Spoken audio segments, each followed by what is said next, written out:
Okay, Shalom Aleichem. You have your camera position over there. I can't even see who that is. Oh, Shalom Aleichem. All right. You know me? Look very familiar. I know you. So tonight we're going to discuss the time to light the menorah. The Gemara says that you're supposed to light the menorah once the sun sets until the Talmudoyim stop walking around the marketplace. So to understand what the Gemara means, let's try to get some context in history over here. In the time of the Talmud, people did not stay outside and work when it was dark. They would go home. It's dark. It wasn't like there's today where there's street lamps and you could go outside and continue working. In those days, people would come home. The purpose of lighting the menorah is to publicize the miracle of Hashem, and therefore, the time to light the menorah is at a time when people are around. So when the sun sets, that's a time to light the menorah. Until when? So you could still light the menorah until the Talmudoyim start walking around the marketplace. Who are the Talmudoyim? Talmudoyim were people, some say that they were used to be servants of Shlomo HaMelech, of King Solomon, who were meant to build the Bais Hamikdash, and then they rebelled against him.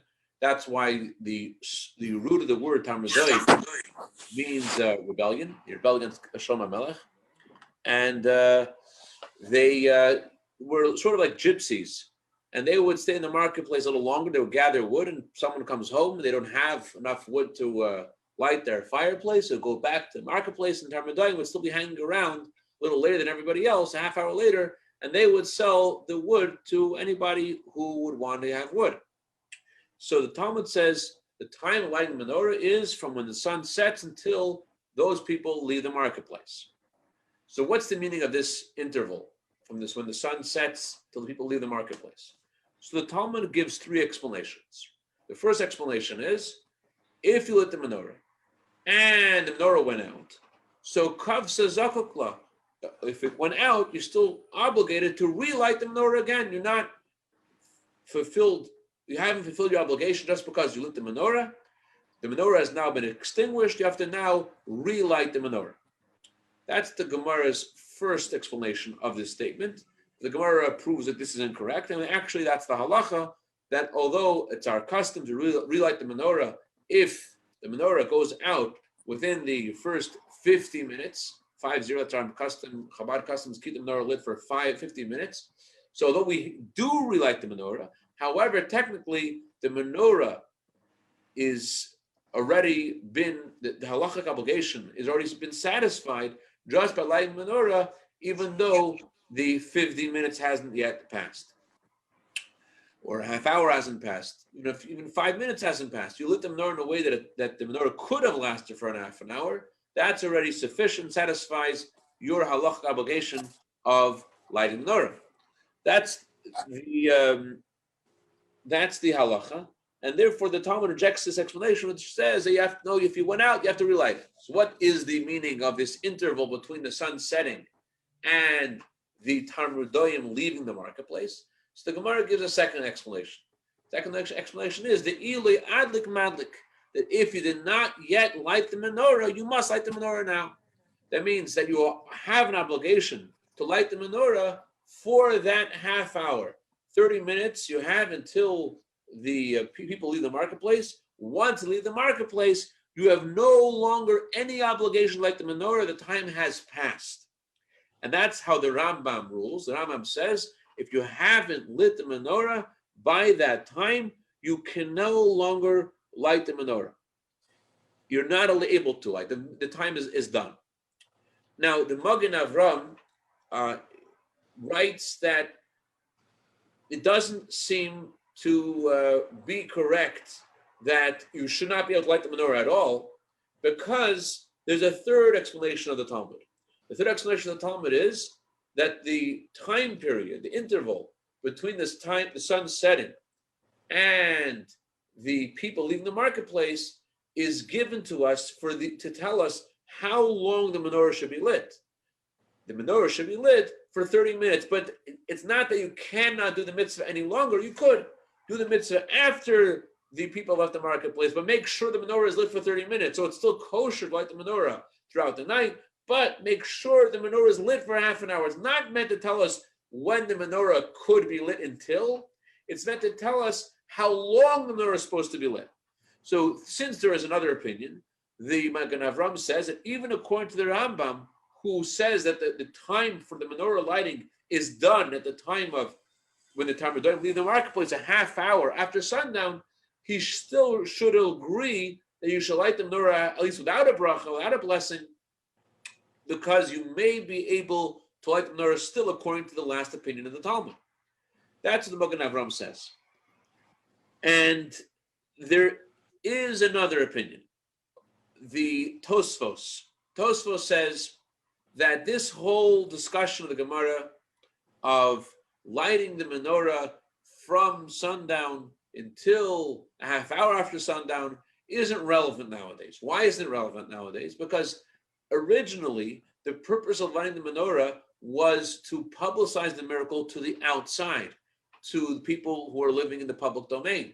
But because nowadays, the Gemara says that because of a danger, it became the custom to light the menorah indoors, as it says in the Code of Jewish Law.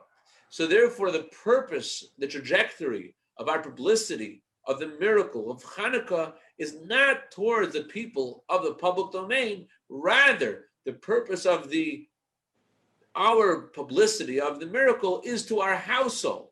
And therefore, you're allowed to light the menorah even after a half hour has passed, after the sundown, because although there are no people walking around the marketplace anymore, it doesn't matter. You're not trying to publicize to people in the marketplace anyways, you're trying to publicize to your household. And therefore, till when could you light according to Tesis? So there are different opinions. The Magen Avram says you can light the menorah until people are awake. People in your house are awake, and you can light the menorah until Chatzos. One opinion, the Marshal says, because people are still awake till midnight, so light the menorah till midnight, and especially if people in your home are still awake. There's a very interesting opinion of the Chaim Moshe. The Chaim Moshe lived shortly before the Alter Rebbe. And Chaim Moshe says, what you should do is like this. You're supposed to publicize a miracle. You come home, everyone's asleep.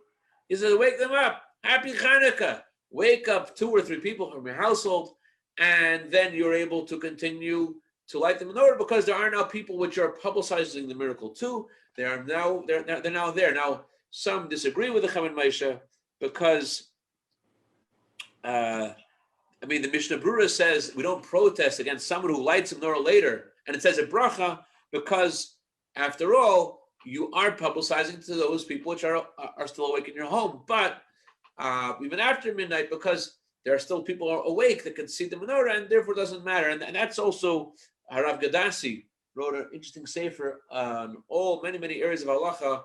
Is one of is a Chabad Rav who paskins. He rules that based on the Igros Moshe and the Mishnah Berurah, he says that you could light the menorah throughout the night with the bracha. Yesha Mishum Yismech. You could rely on those opinions which are lenient and say that, or strict, whichever way you want to look at it, and say he could still say a bracha. The issue with the Chaim Moshe, though, is that, take the scenario of the Rambam, who says that menorah is supposed to be lit for the people in the street. If there's no one in the street, would it make sense you're allowed to bring people into the street and then light the menorah? It wouldn't make sense. The time has passed. And therefore, translating this scenario of the street to our homes when people are asleep doesn't make sense, that you should be able to continue lighting the menorah. And that's why others are of the opinion that say that you should not make a bracha if the people in your home have fallen asleep. But again, there are those who are lenient and say you can still make a bracha. That's regarding to how late you can light the menorah. And this is very important because there are so many Jews in Los Angeles who do not have yet a menorah, and we have to take care of them. So tomorrow night, you may need to go visit some Jews who don't have a menorah yet. You may come home later, and you want to know what you should do. So you come home later, and you're still allowed to light the menorah, certainly, and depending if people are awake, with a bracha, If no one's awake, some people say you can still say a bracha. So it's pertinent to know the latest time to light the menorah because of all the Jews that still need to light the menorah and don't know yet that Hanukkah has arrived. They don't have a menorah yet because of Mivtzayim, because of the campaign that every Jew should have a menorah. Fine. But what about the best time of lighting the menorah? What is the best time to light the menorah? Let's say all the Jews in Los Angeles and the surrounding galaxies have a menorah. Mashiach has come already. Now you want to know just the best time to light the menorah. So it says in the Gemara, you should light the menorah mishetishka hachama, from the time the sun sets, and we said the opinion is it should from the time the sun sets until the Tamridoi stop walking on the marketplace. When is that half hour? When is that half hour? Is it literally from when the sun starts to set, as the same time that we celebrate Shabbos every Friday, from the time the sun starts to set? Or there are other opinions. There is the opinion of Rabbi Tam.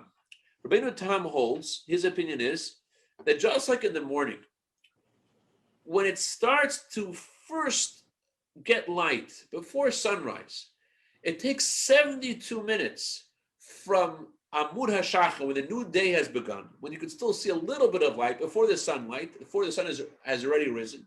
It takes 72 minutes from then until there is the full light of the sun. And therefore, Rabbi Tam says, in a similar way, when the sun sets until nightfall, there are also 72 minutes.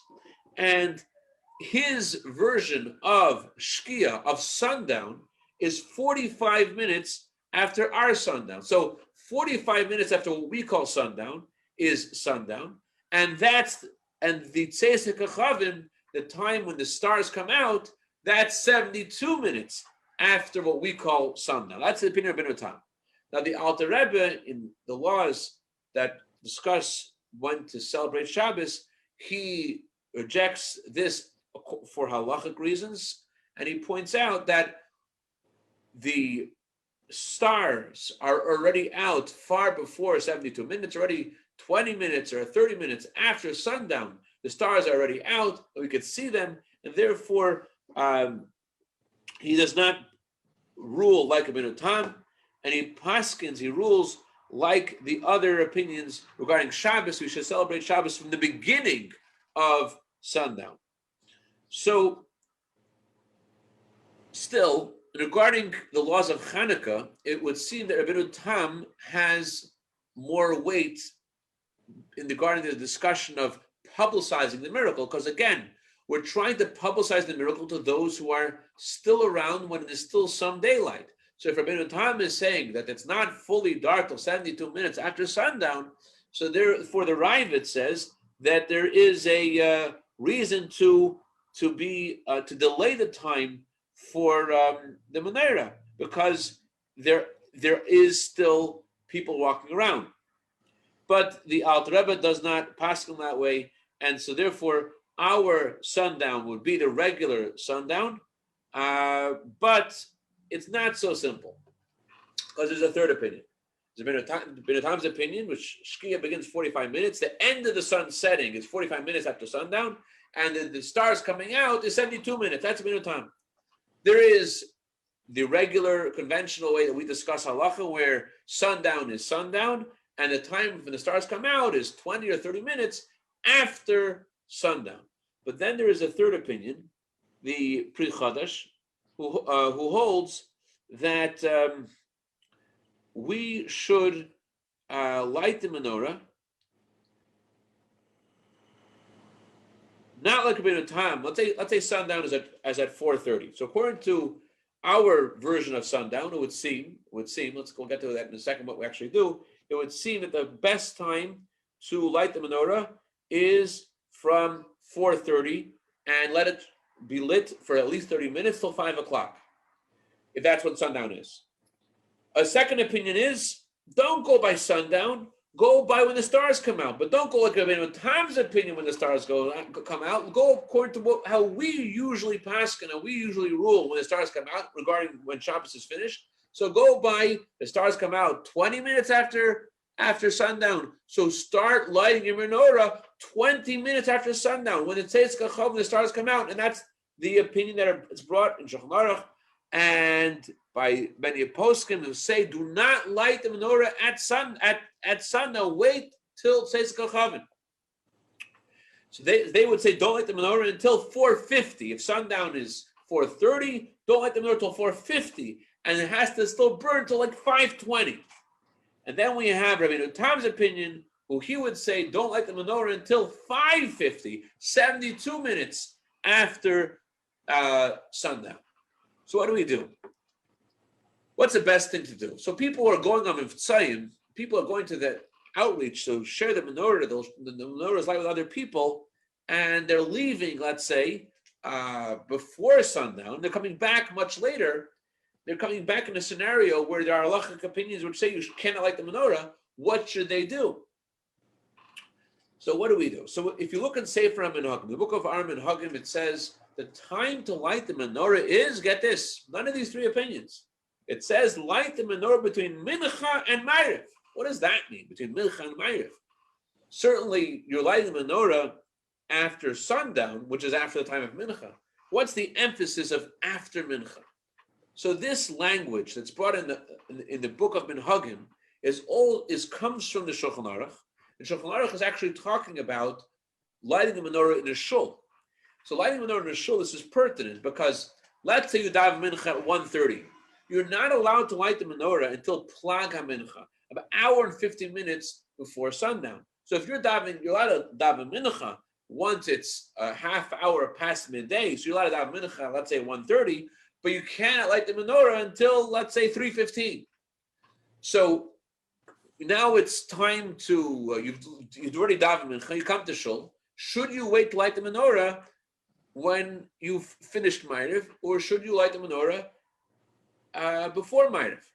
So Shulchan Aruch, it says the time to light the menorah is after Mincha and before Ma'ariv. So you come to shul, it's not yet time for Ma'ariv, light the menorah now. You cannot light the menorah after Mincha in this scenario because you've davened Mincha earlier, but don't wait till after Ma'ariv. Light, if you have a choice between before Ma'ariv or after Ma'ariv, you have to light the menorah before Ma'ariv. That's the time of lighting the menorah. That's what it means in Shulchan Aruch. But we're talking about, in the book of Menhagim, book of customs, is talking about how you light the menorah at home. So how you light the menorah at home when you're lighting the menorah, it seems, at sundown. So what's the emphasis of between Mincha and Ma'ariv? According to all opinions, you're lighting the menorah after Mincha. What's the emphasis here?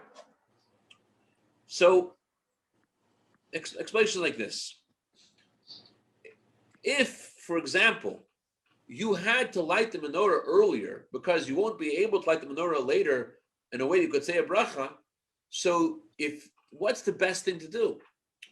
It would seem that the best thing to do is to light the menorah at 3:15, although it's halachically it's not the best time to light the menorah, but in your scenario, we're coming back home much, much later when there's a question if you're even allowed to light the menorah then.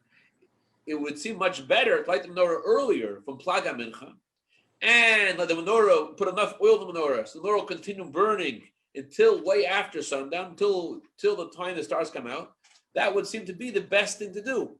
And also Rav Gadassi writes in his sefer that let's say you're going on the campaign to share menorahs with others and you're not able, you have a right to go to visit someone and you cannot wait. You have to go to an old age home and you need to light the menorah for them in the old age home and you want to light the menorah first because you didn't come home late, but you cannot sit for them by the menorah for half an hour. Still, it's better to light the menorah earlier, not to wait next to the menorah and leave rather than light much later, because it's better to light, because the original ruling that the Gemara says you should light the menorah from sundown till Tzeis Kochavim stays, and therefore the best thing to do is light the menorah earlier any way you can. And even it would seem that in many scenarios to light the menorah far before sundown in order to be able to satisfy the obligation of lighting the menorah, to publicize the miracle when there are people still around, and instead of coming home, much later when no one's around. There are, and that's what we do on every Friday. Every Friday we light the menorah far before sundown. If a husband is supposed to light the menorah before his wife lights Shabbos candles. By the way, Rav Gadassi says that if your daughter, let's say, is already past the age of bas mitzvah, and just like your wife fulfills her obligation of lighting the menorah, women are obligated to light the menorah as well as men, because the Gemara says they were part of the miracle, and they actually caused the miracle. And that's the famous story of Yehudis. So therefore, they're obligated to light the menorah as much as men are. And if your daughters aren't around when we light the menorah, it's better that they should light their own menorah. Technically, there are opinions which say they could fulfill their obligation with your lighting the menorah, although they're not present. But the best thing is for them not to be have in mind to fulfill their obligation with you, and instead they should light their own menorah. So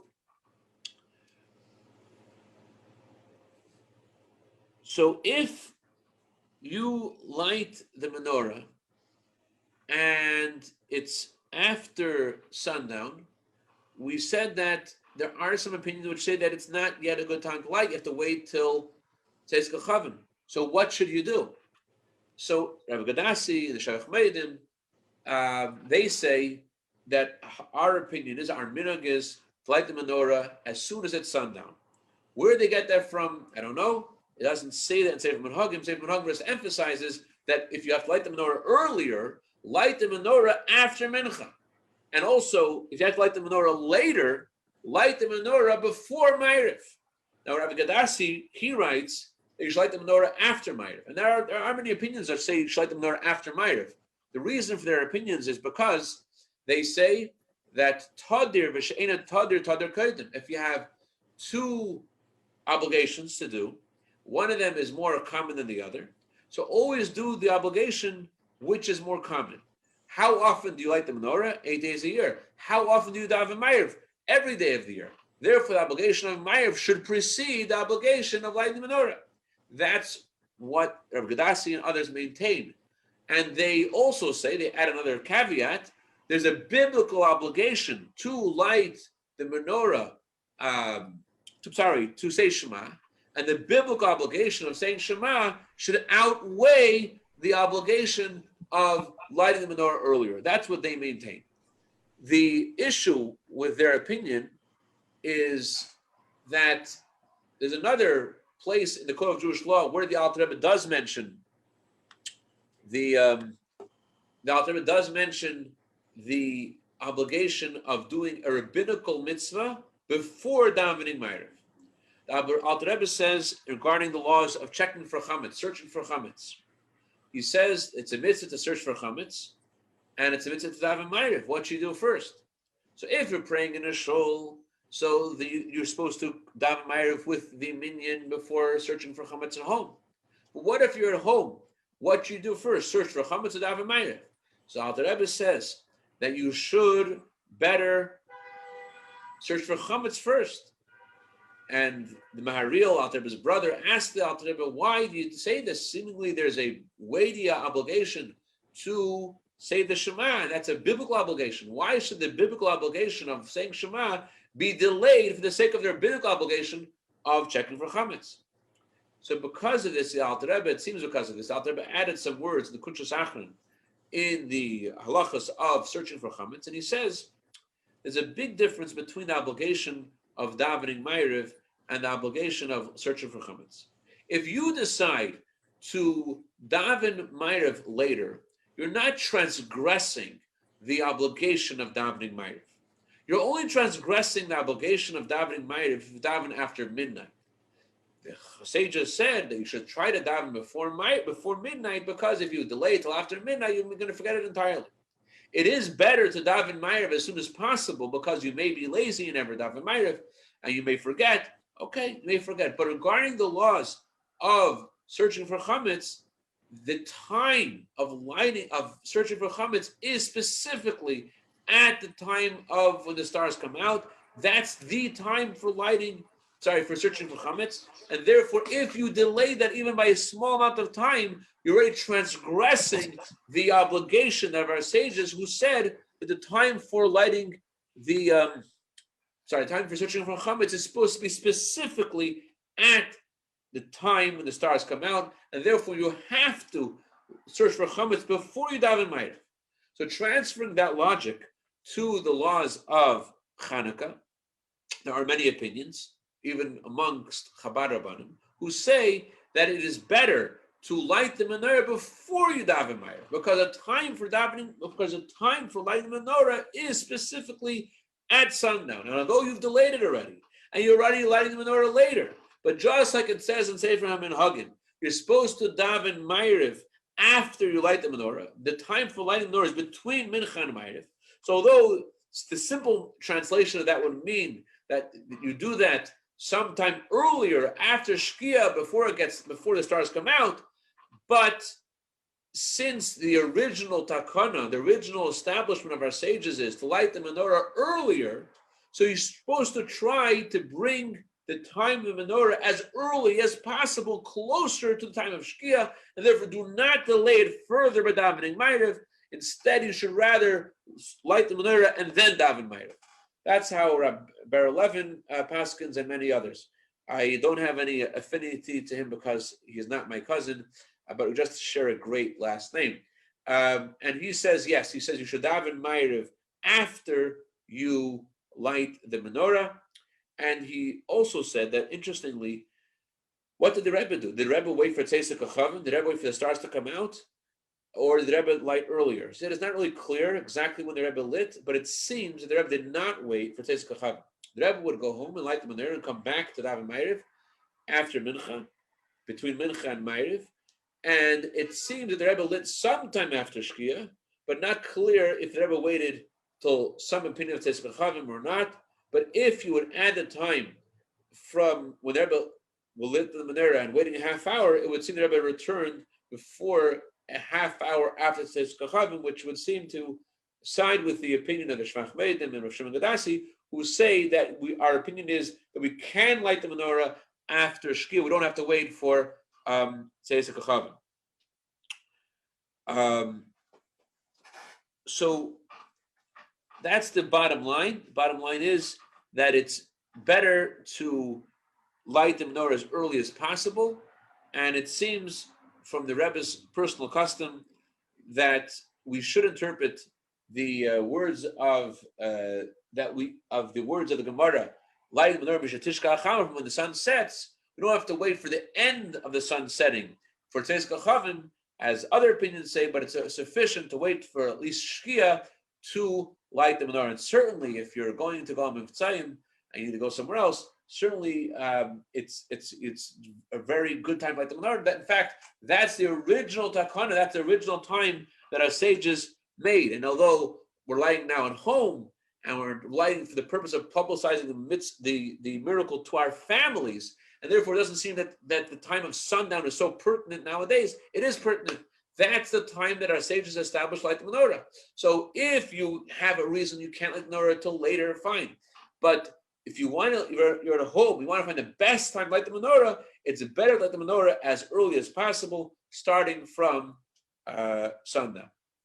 And speaking of lighting menorah, tonight is the night when the Jewish people were looking for the one flask of oil to light the menorah, and in a similar way, the Rebbe says that we're empowered tonight and tomorrow. We need to find that little bit of purity that's still in our neshama, no matter what has happened in our lives. And tonight is a night when they found that flask of oil that was sufficient to burn for 8 days. In a similar way, the Rebbe says every Jew has to look for tonight and tomorrow that purity and innocence, and that's deep within our own neshama. And with that power to create a light that can last for 8 days, a light that is transcendent, the light of emunah, light of faith, that's beyond all the darkness. And in that, I wanted to give a bracha to you, Yehuda, amongst Klal Yisrael, all those listening. Have a farbrengen Hanukkah, and may we find this pure jar of oil in ourselves and in others. And we should celebrate Hanukkah, and not just Hanukkah, we should celebrate tonight with Mashiach Tzidkeinu, the Makar of Mamish. And any questions or comments? All right. A good night. Amen. Amen. Thank you. Thank you.